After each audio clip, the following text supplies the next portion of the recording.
बिस्मिल्लाहिर्रहमानिर्रहीम। अस्सलाम वालेकुम।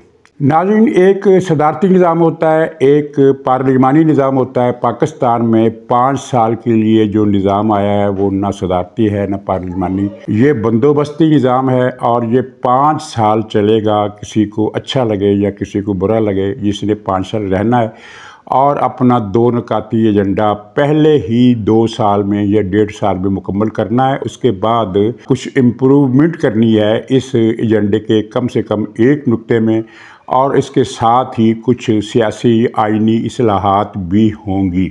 नाज़रीन, पाकिस्तान इस बंदोबस्ती निज़ाम के बाद वापस 2 जमाती सिस्टम की तरफ जाएगा और इस 2 जमाती सिस्टम की तरफ सफ़र तो काफ़ी पहले शुरू हो गया था, लेकिन अब ये मज़ीद आगे बढ़ेगा। और इसकी तफसील और फिर ये है कि शानदाना गुलजार और शेर मरवत की जो नौटंकियाँ हैं, इनका अंजाम क्या हो सकता है। कुछ दूसरे पॉइंट्स भी हैं। तो आपने देखा कि सदारती इंतखाब मुकम्मल हो गया। आसिफ जरदारी मुल्क के 14वें सदर बन गए। दूसरी मरतबा उन्होंने सदारत का ओहदा संभाला है और उन्हें मुश्तरका इजलास में सदारती हल्का इंतखाब के 411 वोट मिले, जबकि उनके मद्दे मुकाबल अचकज़ई साहब को उससे निसफ के बराबर भी वोट नहीं मिल सके। अच्छा, ये एक बड़ी कामयाबी है क्योंकि इससे पहले कोई सदर इतने ज़्यादा वोट लेकर कामयाब नहीं हुआ। तो यहाँ एक अलमिया भी है कि महमूद अचकज़ई साहब एक सीनियर तजर्बाकार मैच्योर सियासतदान है और उनका बड़ा एहतराम मुल्क के हर हलके में किया जाता रहा है।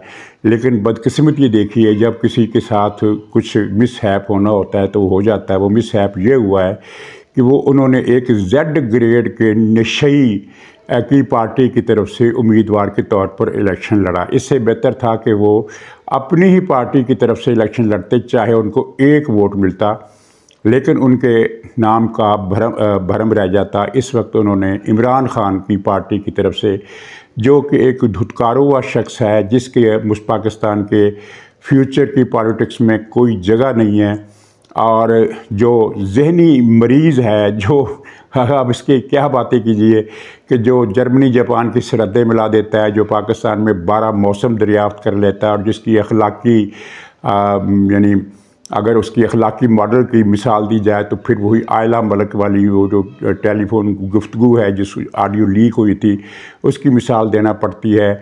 और जिसका मजहबी शऊर ये है कि इसने ख़ुद को ख़ातमुन नबिय्यीन सल्लल्लाहु अलैहि वसल्लम के बराबर का आदमी ख़ुद को मनवाया अपनी पार्टी के लोगों से। और उनकी पार्टी के लोग तो कहते हैं कि अल्लाह के बाद है ही इमरान खान।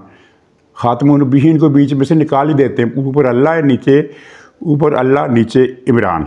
तो खैर, अच्छा, अब ये जो निज़ाम आया है इसके बारे में यानी 2 हिस्से आप इस कर लीजिए कि एक तो ये है कि शहबाज शरीफ से बतौर वज़ीर-ए-आज़म लोगों की उम्मीदें क्या हो सकती हैं, इसकी तरफ मैं आता हूँ। लेकिन पहले मैं ये आपको बता दूँ, और इस यानी हिस्से का ताल्लुक़ फिर शहबाज शरीफ की कारकर्दगी और उनसे वाबस्ता तवक्कुआत के साथ भी बनता है। तो ये बंदोबस्ती निज़ाम बुनियादी तौर पर 2 नुकात के लिए आया है। एक लॉन्ग टर्म है और एक शॉर्ट टर्म है। शॉर्ट टर्म है 9 मई। 9 मई के मुजरिमों को सज़ा देने का अमल गुज़श्ता कई महीनों से लटका हुआ है अदलिया की वजह से, और क़वानीन में जो सुक़म है उनकी वजह से। अदलिया का एक, मैं तो ये समझता हूँ कि अदलिया के जजों की अक्सरियत जो है वो आइन, कानून और अमन अमान और मुल्क से कमिटेड नहीं है। वो एक पार्टी की वफ़ादार है और पार्टी के मफादात के लिए वो मुल्क की कीमत अदा करने को भी तैयार हैं। ये इस तरह के जज हैं। तो बहुत सारे मामलात हैं और मीडिया का एक बड़ा हिस्सा इस साजिश में शरीक है, जिस साजिश के तहत इमरान खान को लाया गया था और पाकिस्तान की फिर ईंट से ईंट बजाई गई।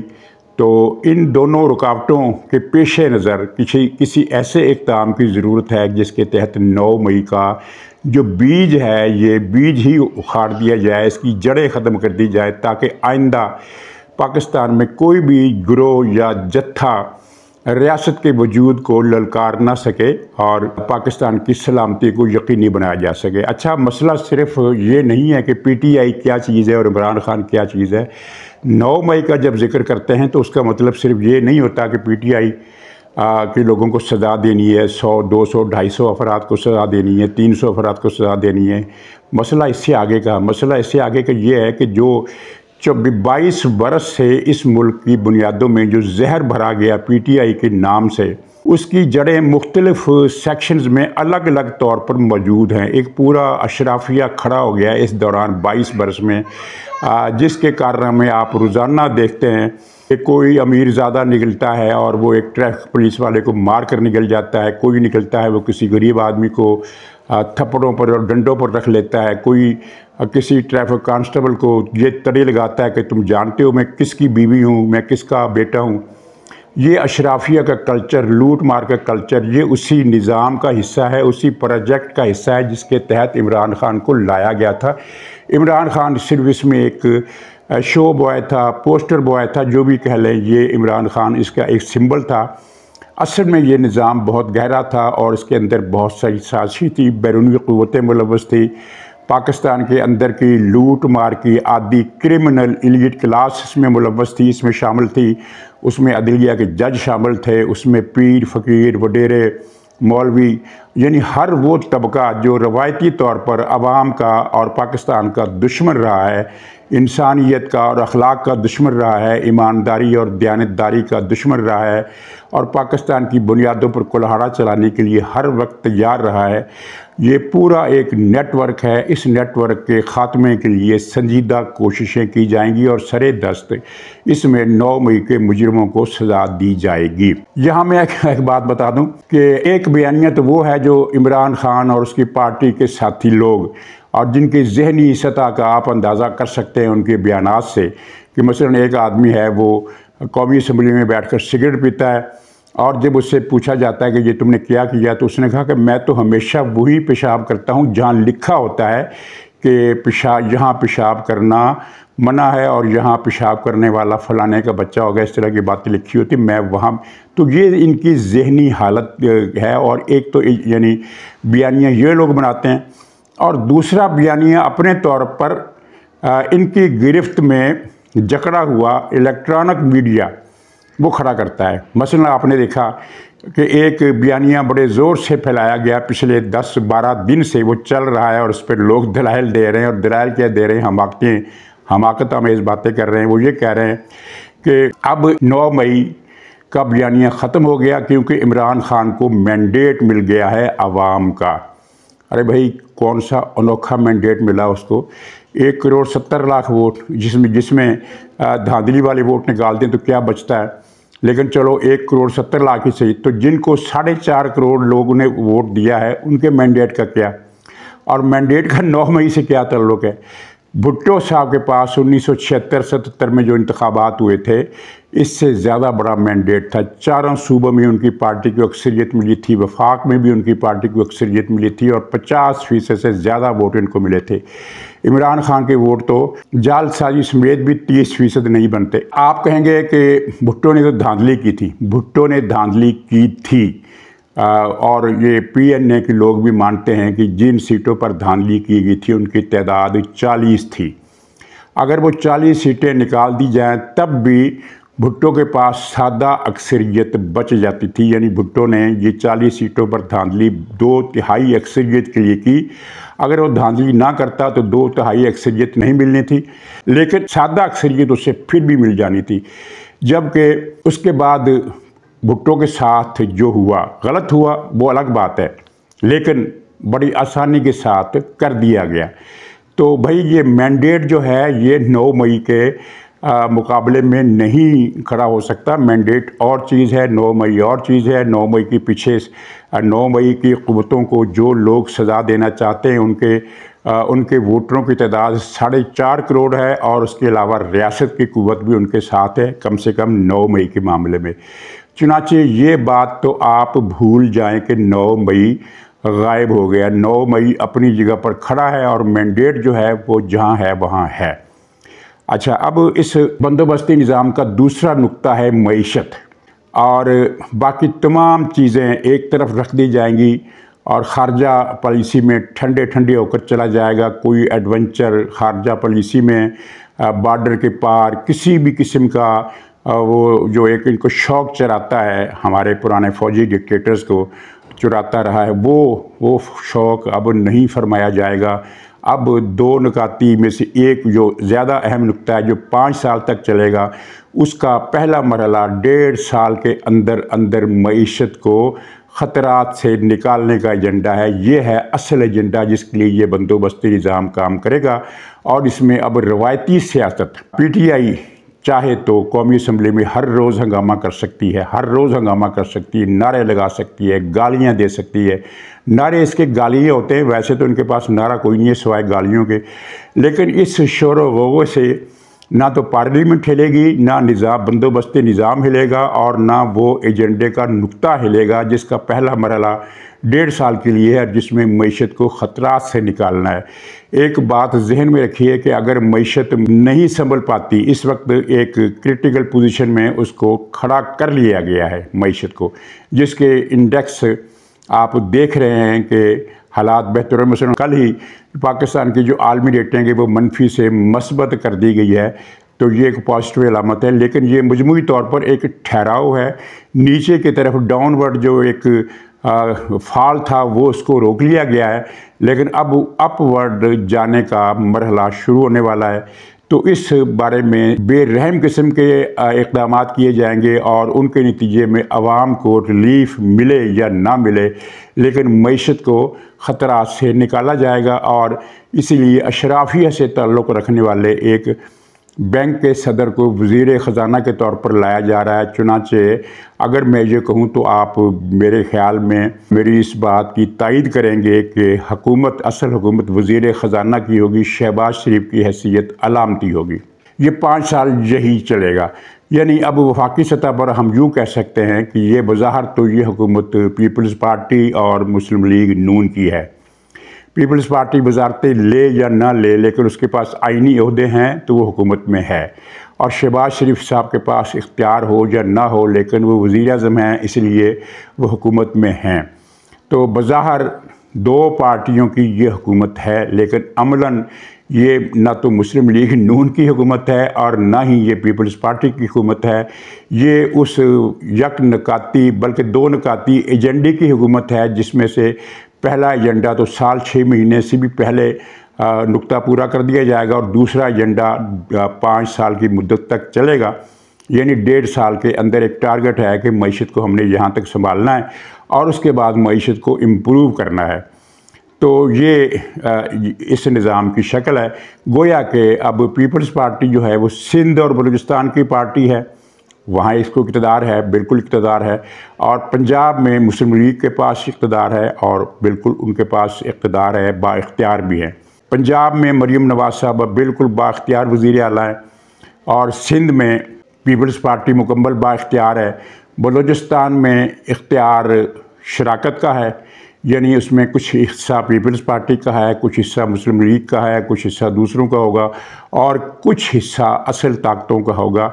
लेकिन अपने अपने दायरे में वहाँ मुस्लिम लीग को भी इख्तियार होगा और पीपल्स पार्टी को भी इख्तियार होगा। लेकिन वफाक में इख्तियार 2 नकाती एजेंडे का है, और उनका है जो इस एजेंडे के पीछे हैं।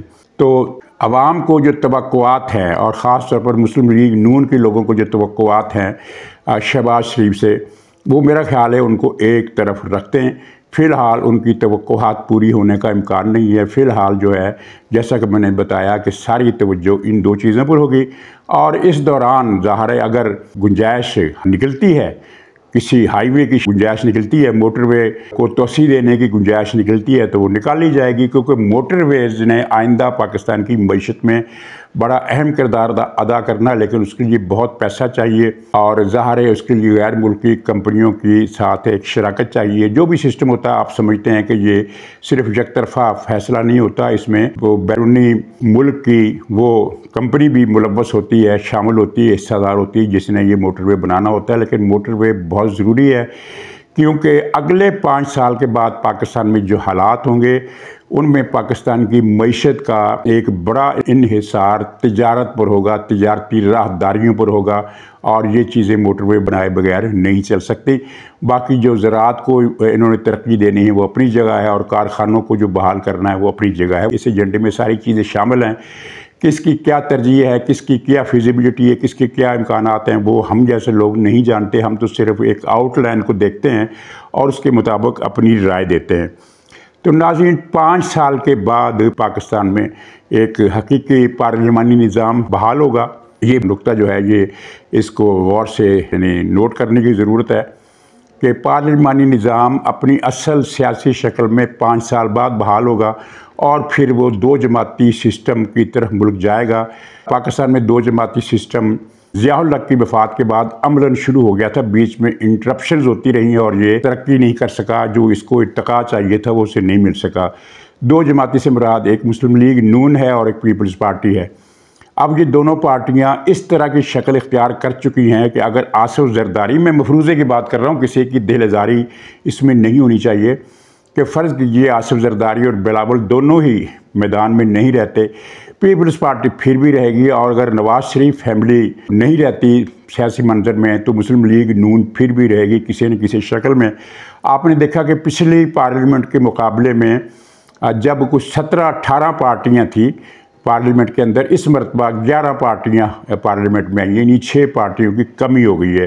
प्रोजेक्ट इमरान खान के साथ एक जो ज़िमनी नहूसत पाली गई थी वो TL के नाम से, वो एक दहशतगर्दों की और बदतमीज़ गंवार लोगों की पार्टी, जिसके किसी आदमी को आप सलाम करें तो वो जवाब में वालेकुम सलाम कहने के बजाय कहता था कि सरतन से जुदा, सरतन से जुदा। तो उस तरह के गंवारों की जो पार्टी थी वो मैदान से आउट हो गई और कई पार्टियाँ मैदान से आउट हो गई। और जो पार्टियाँ पार्लियामेंट में पहुँची उनमें 4-5 पार्टियाँ सिर्फ अलामती हैं। मसलन काफ लीग है, या वो पार्टी जिनके पास एक रुकन है। यानी अमलन पाकिस्तान में 2 ही पार्टियाँ, मुस्लिम लीग नून और पीपल्स पार्टी।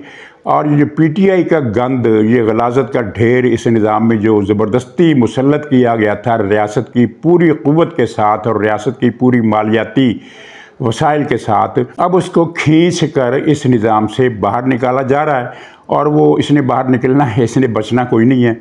तो पार्लिमानी निज़ाम 2 जमाती मुश्तमिल होगा। बाकी जो छोटी जमातें हैं वो अपने अपने दायरे में रहेंगी, ये नहीं है कि वो ख़त्म हो जाएंगी। मसलन JUI पख्तूनख्वा बलूचिस्तान के शुमाली इलाकों में रहेगी, सिंध के कुछ हलकों में भी उसकी मौजूदगी रहेगी, सिंध के शहरी हलकों में MQM और पीपल्स पार्टी रहेंगी, सिंध के अंदरूनी हलकों में सिर्फ पीपल्स पार्टी रहेगी और कहीं कहीं GDA का वजूद भी रहेगा। जमात इस्लामी कराची के सिर्फ वस्ती ज़िला तक महदूद हो गई है और हो सकता है वो अपना कुछ फैलाव वस्ती ज़िला से बाहर करे, लेकिन कराची को छोड़कर बाकी मुल्क में जमात इस्लामी का रिवाइवल होना अब बज़ाहिर मुमकिनात में नज़र नहीं आता। इसी तरह दूसरी जमातें जो हैं ये 1-1, 2-2, 3-3 सीटों तक महदूद होकर रह जाएंगी। तो अमलन 2 जमाती निज़ाम होगा।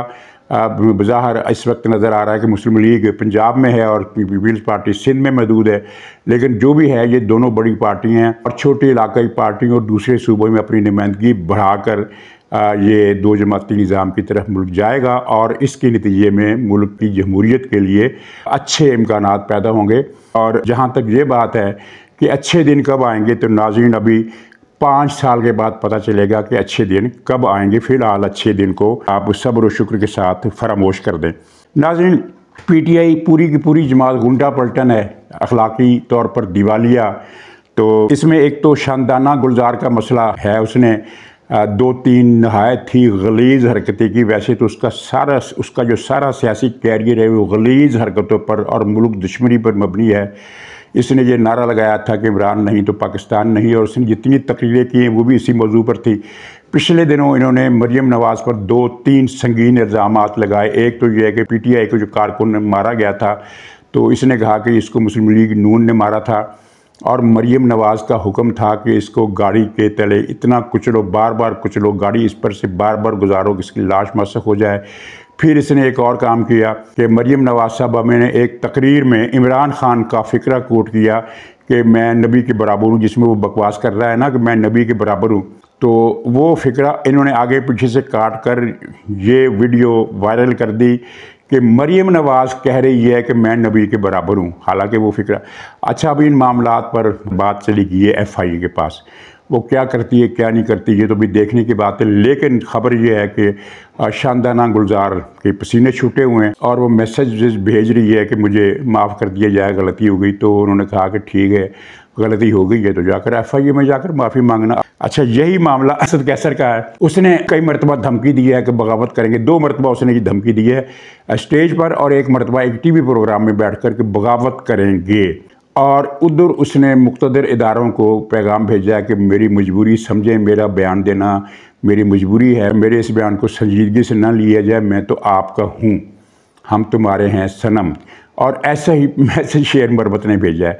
अच्छा, शेर मरबत ने जो नौटंकी की है कि मरीम नवाज़ ने 1 करोड़ रुपया किसी को बयाना के तौर पर दिया है कि इंडिया के किसी आदमी को वो कि शेर मरबत को मार दें। भाई, तुम्हारी तो कुल कीमत 12.5 रुपये है, तुम्हारी मौत के लिए 1.5 करोड़ क्यों देगा कोई। असल में ये है कि मरबत को ख़तरा पैदा हो गया। ख़तरा हकीकी है ये नहीं है, ये तो हम देखेंगे अभी। इसलिए कि बज़ाहिर जो इतलात आ रही हैं वो ये है कि अभी इलेक्शन के मामलात को नहीं छेड़ना। कुछ अरसे के बाद मौलाना फजल रहमान की शिकायत पर भी तवज्जो होगी और कुछ दूसरी बातों पर भी तवज्जो होगी। पख्तूनख्वा में भी कुछ चीज़ें चेंज होंगी, लेकिन फ़िलहाल अभी इन मामलात को नहीं छेड़ना। लेकिन शेर मरबत को ख़तरा पैदा हो गया है कि वो उसका जो फार्म 45 में जो यानी ओवर राइटिंग और जालसाजी पकड़ी गई है, तो कहीं उससे सीट ना छिन जाए और कहीं उसकी तकरीरों पर उसके ख़िलाफ़ केस ना हो जाए। जिस तरह के एक केस गंडापुर पर हो गया है कि इसने इंतखाबी गोशवारों में अपनी असल जायदाद छुपाई है, जो भी है।